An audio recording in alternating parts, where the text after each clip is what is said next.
It's simple as that. We're not talking about last year. It's relevant because when you told me about this person, you said to me, you're not going to like it. And I don't like it because we are supposed to have at least 2 quotes in front of us. The cheapest doesn't mean the best.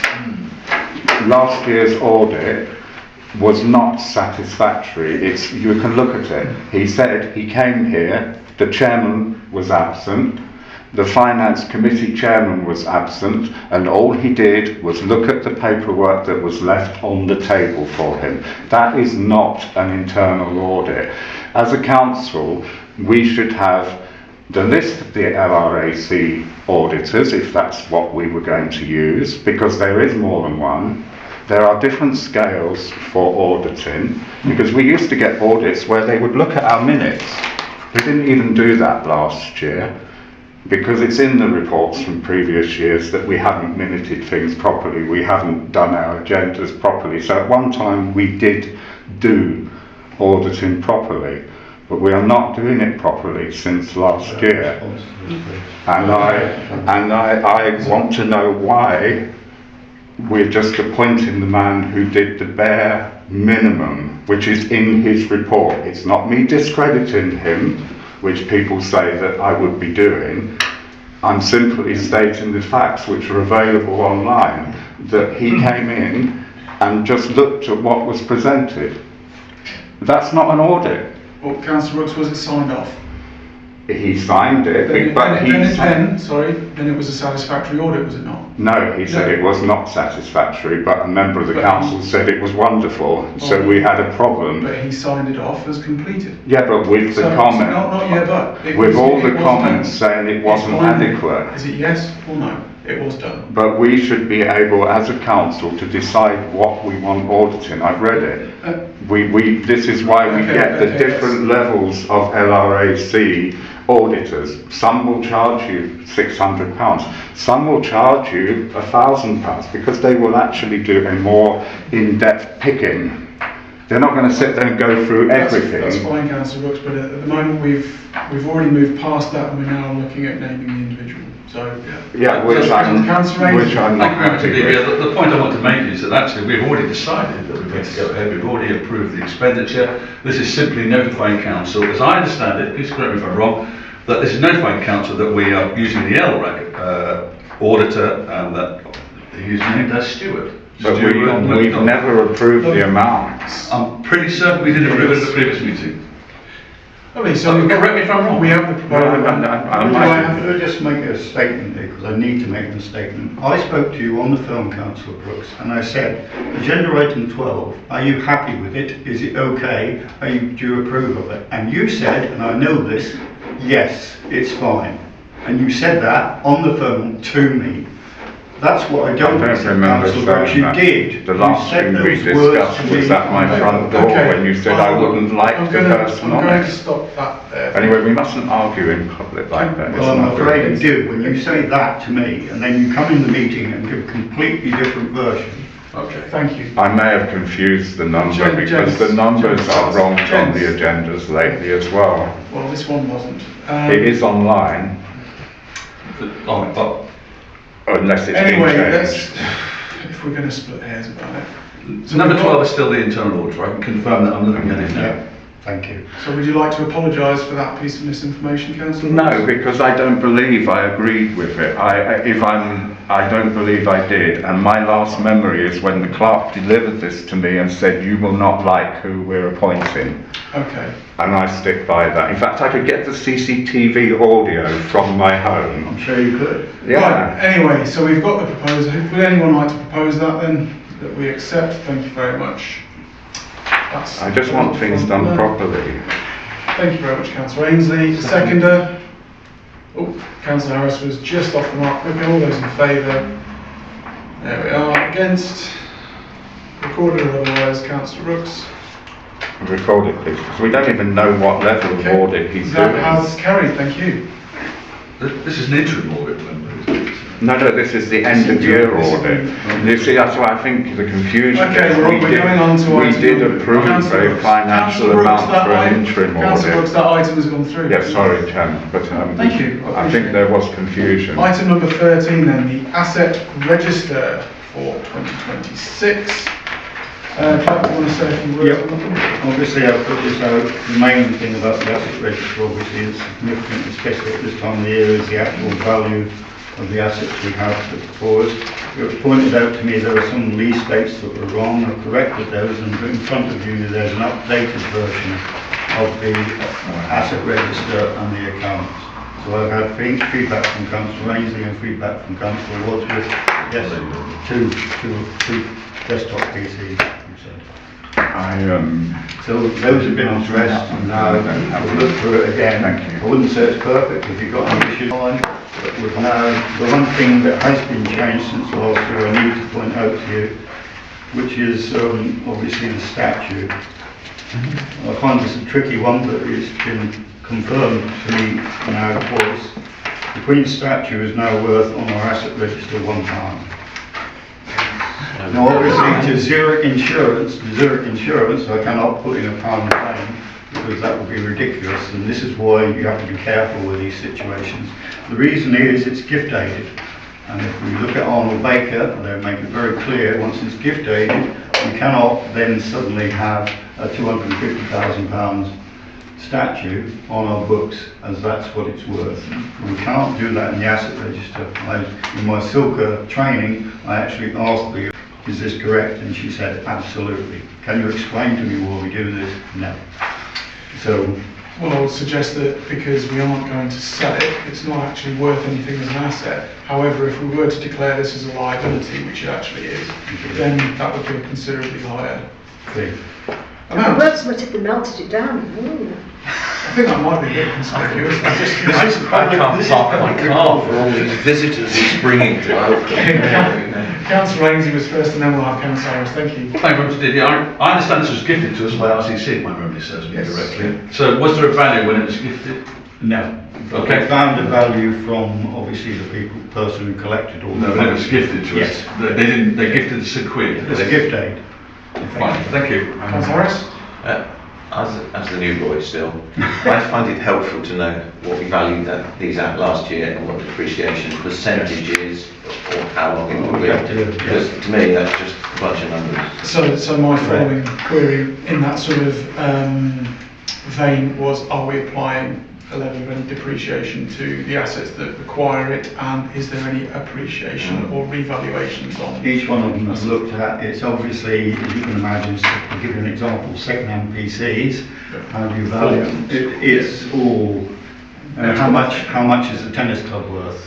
It's, But it also would help for forward planning. For example, if the street furniture, which is now £3,500, is depreciated at £700 a year, in 6 years' time we're going to buy some more, and then we might have a debate, do we buy some now and each of the next 3 or 4 years, rather than have one big bill. So I appreciate if we could just drop a column in which says what the depreciation rate is, perhaps, per annum. obviously the depreciation rate is varying once again. Obviously, yes, right.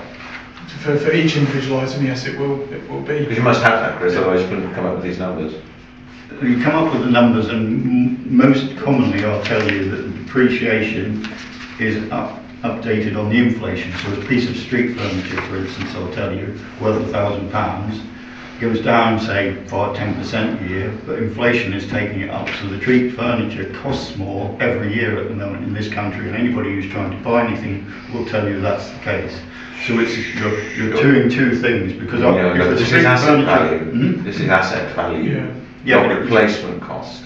but if we Well, what lose will lead it, us to the second? if we lose the street furniture, we have to replace it. Yes, I understand that. What I'm saying is Yeah. that this is, in my experience, a two-step thing. This is the current value depreciated to what then? Yeah, but the second hand value goes up too, for obvious reasons. And then you will be depreciating it next year and over the coming years until it reaches zero. If it Well, ever some does. will reach zero. But the replacement cost is a separate matter. Yes and no. Any other further questions, or do you want to? I know I've had a question, because I asked another supplementary about Yeah. the Queen's statue. Yes, go ahead. So I'm mildly confused.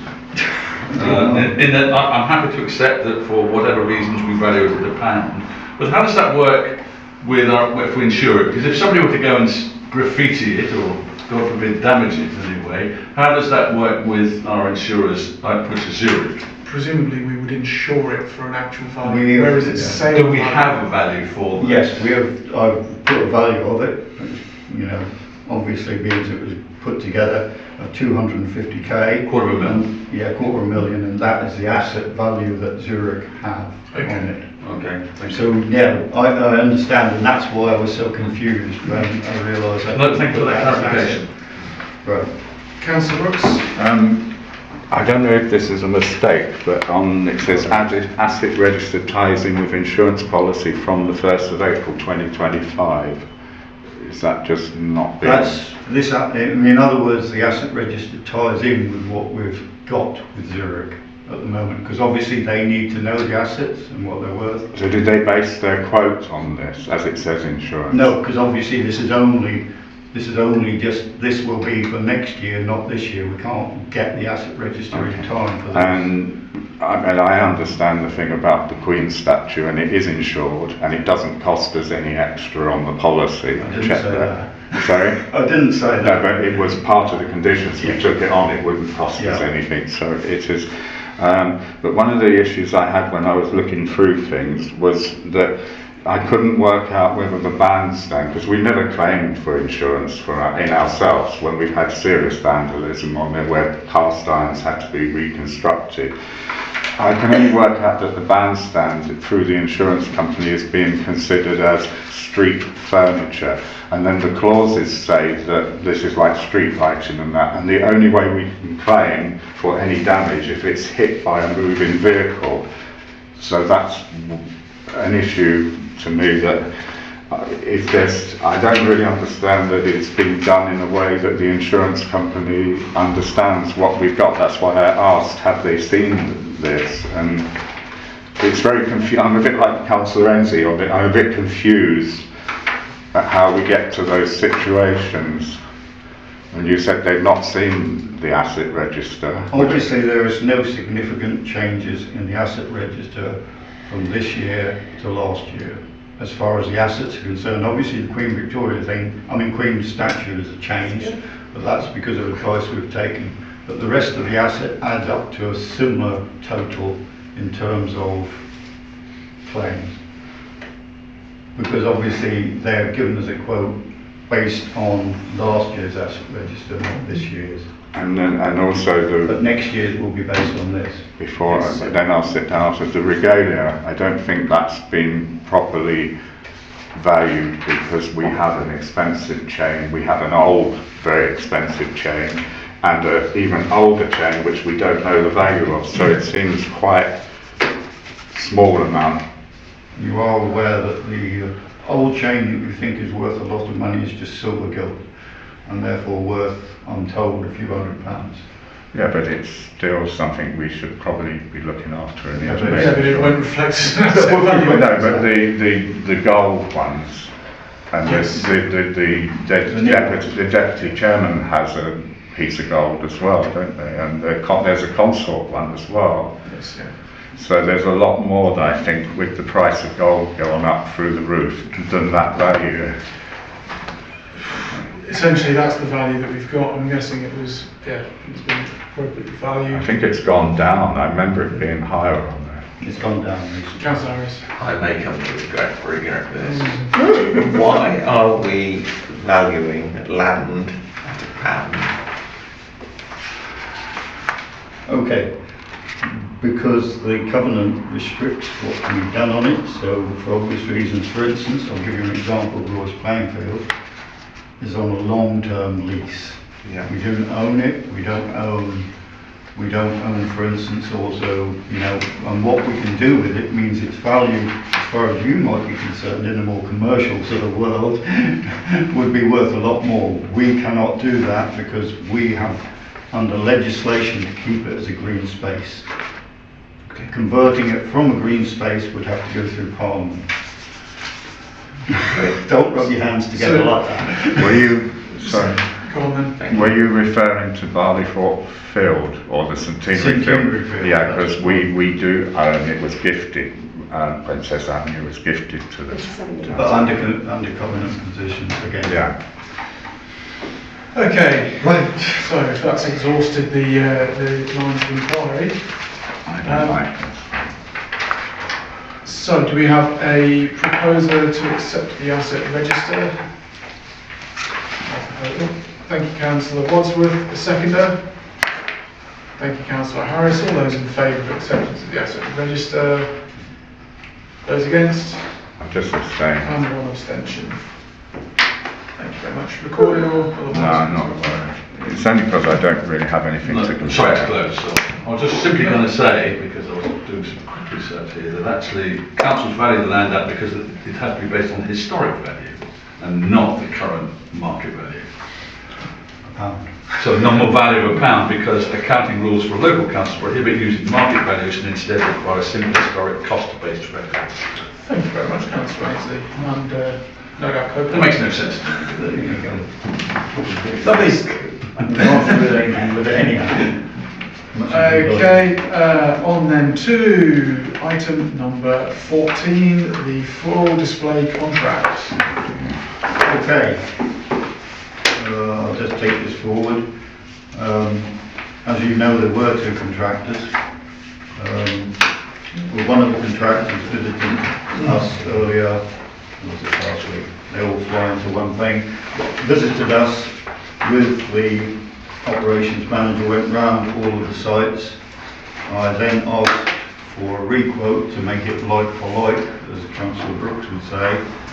He then sent me an email recently, in fact 2 days ago, 3 days ago, 2 days, 3 days, which basically said they were pulling out of the tender exercise. They could not. This year, they said next year we will look at it more keenly, but this year he felt that he could not commit to giving us a valid quote on what we required. So we were left with window flowers. So as I've said before here, it's up to you as a council now. We've tried to get other people. We are now in a situation where window flowers are the only company who have a valid quote. And I can assure you that if we do not, once again, like Zurich, once again, if we do not take this contract now, we will not be in a position to get a floor display and everything else. Just impossible. Councillor Ainsley, go ahead. Yeah, I am also disappointed that we haven't got 3 quotes, but I recognise fully why the market, why we've only got one. It's because although supplying the plants is quite good, watering is a specialist service and a lot of companies don't do it. And so, in common with a lot of other councils, it's very difficult to get more than one quote. So we really should be counting ourselves lucky that we've got such a good competitive quote from the individual concern. And our financial regulations do allow us to have specialist contractors. Well, if memory serves, you tried to get 3 We quotes. did, They came and back it's not unusual, that's what I'm They trying came to back point with out. 2 and now we're left with 1 because the other one has a turn. So Yeah, so we are where we are. So it's not for the sake of us trying to avoid due diligence, it's the fact that no one wants to do it. Councillor Brookes, your query. Whilst I accept that there was an effort to make more than one contract, they weren't like for like, which was an issue. Can I just interject at this point? The clerk's given a very good example now of the fact that he tried to get a like-for-like quote, and then therefore the second contractor has withdrawn. I said when we considered it last time, they were not like for like. Yes. And I believe at the meeting, I remember yourself, Councillor Harris, and one other councillor were asked to go away and work with the clerk. And I've asked did that happen, because I get the impression it might not have happened. And I don't like this thing of things being left right to the last minute, and we're told if we don't agree it, we don't have it.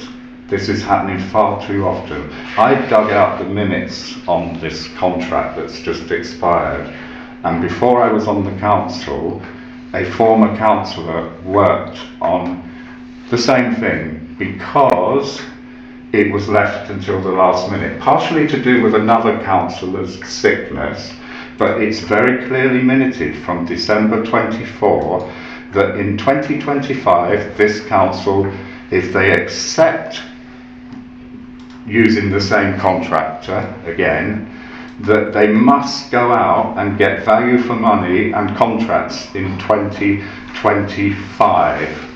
So there's been a whole year. I accept some staff have been off sick, but some of that time was before those issues. So again, it's left right up until the last minute, and it's not really good. Councillor Brookes, I seem to recall that this was actually brought back in the previous, not the last, but the one before even. Yeah. This has been on the docket for a number of meetings, and it's but that's at the end. That was the last meeting that it was brought to. But it had a huge gap between December 24, when we knew the contract was coming up, which is wonderful. Tonight we talked about something else that said, you know, the insurance must get quotes 3 months in advance. Well, that should have really happened with this. And we always used to have a working group that went out and talked to people. This list that they've quoted on is inaccurate. It names shops that don't exist, shops that don't want things. And that was what I was hoping, that when the councillors were appointed, that they would go out and review that list. Some of the brackets on the walls are rusty. I don't know whether they're dangerous, but it's not been reviewed properly for many years. Because I was talking to Councillor Wadsworth this afternoon, the last councillor to go knocking on doors to see who wanted it was Councillor Hopkins. Is it Jasmine? And that is like 7 years ago. Thank you for that, Councillor. So I'm conscious of the time that we're... Yeah, so I won't be voting for this because, you know, like it says there's a basket on cancer research. Just one example, cancer research hasn't been there for 2 years. The owner of the hotel doesn't want any, but we're paying for them to go on there. Thanks. Melanie, go ahead. Councillor Brookes, I understand what you're saying. The work that we've been doing over the last few weeks, there are a lot of improvements that are underway. There is a lot of diarisation that will be going on. So things like contracts that are coming up for renewal will have a diary marker at least 3 months in advance going forward. That's the work that we're doing. It's not going to happen overnight, and there may be a small occasion in the future where one is missed, but there is a lot of work to align processes and to alleviate frustration. So I hope that you will start to see those improvements shortly. But I do ask for patience whilst we get I do get patience. I do, but I'm looking at the document this evening, which is out of date, the list, and they've quoted on it.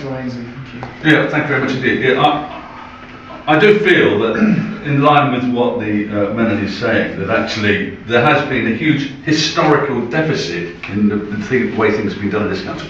Strenuous efforts are being made to rectify things, and actually there is huge improvements being made already.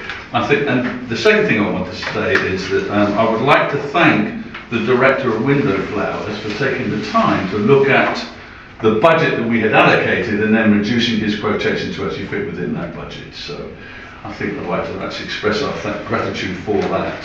Thank you. So, we have the funds of the argument. Would anyone care to propose that we accept this quotation and go ahead with the contract? Thank you, Councillor Wadsworth. Do we have a seconder? Thank you very much, Councillor Nichols. All those in favour of supporting this contract? Thank you. Those against? Councillor Brookes. That has carried. Super. Yes, we have item number 15, which is indeed Councillor Ainsley. Would you? Yes, I'd love to. Would you, sir? Yes, I'd love to. So essentially, the parking charges that were set up by the RCC and implemented on the 2nd of March this year have met some serious. Sorry, Councillor Nichols does have. Sorry, I did notify me earlier. That's okay. I need to go at 1:30, so apologies. Thank you very much. Thank you. Thank you. So that. The traders in town, Oakham businesses, are actually raising an objection letter. What's her name? Councillor Christine White is coming to actually speak to them on the Monday, and I really object to these ill thought out policies, the way I'm thinking of it, in that I'm asking the council to support the traders in their formal objection letter, which will be presented to Christine White on Monday next. Also to support the fact that we should write 2 formal objection letters as set out in Appendix A and B, one to Councillor Wise in her role as the portfolio holder for Transport, Environment and Communities, and secondly to our scrutiny within RTC to look at the parking charges afresh. The issue is simply that the 1 to 3 hour rate, which is the critical time for retailers, is increased by 25%. And additionally, I mean, this is just to pick a few, you can pick it out yourself, the annual season ticket, which traders need to actually park their vehicles when they're actually trading, has gone up significantly as well.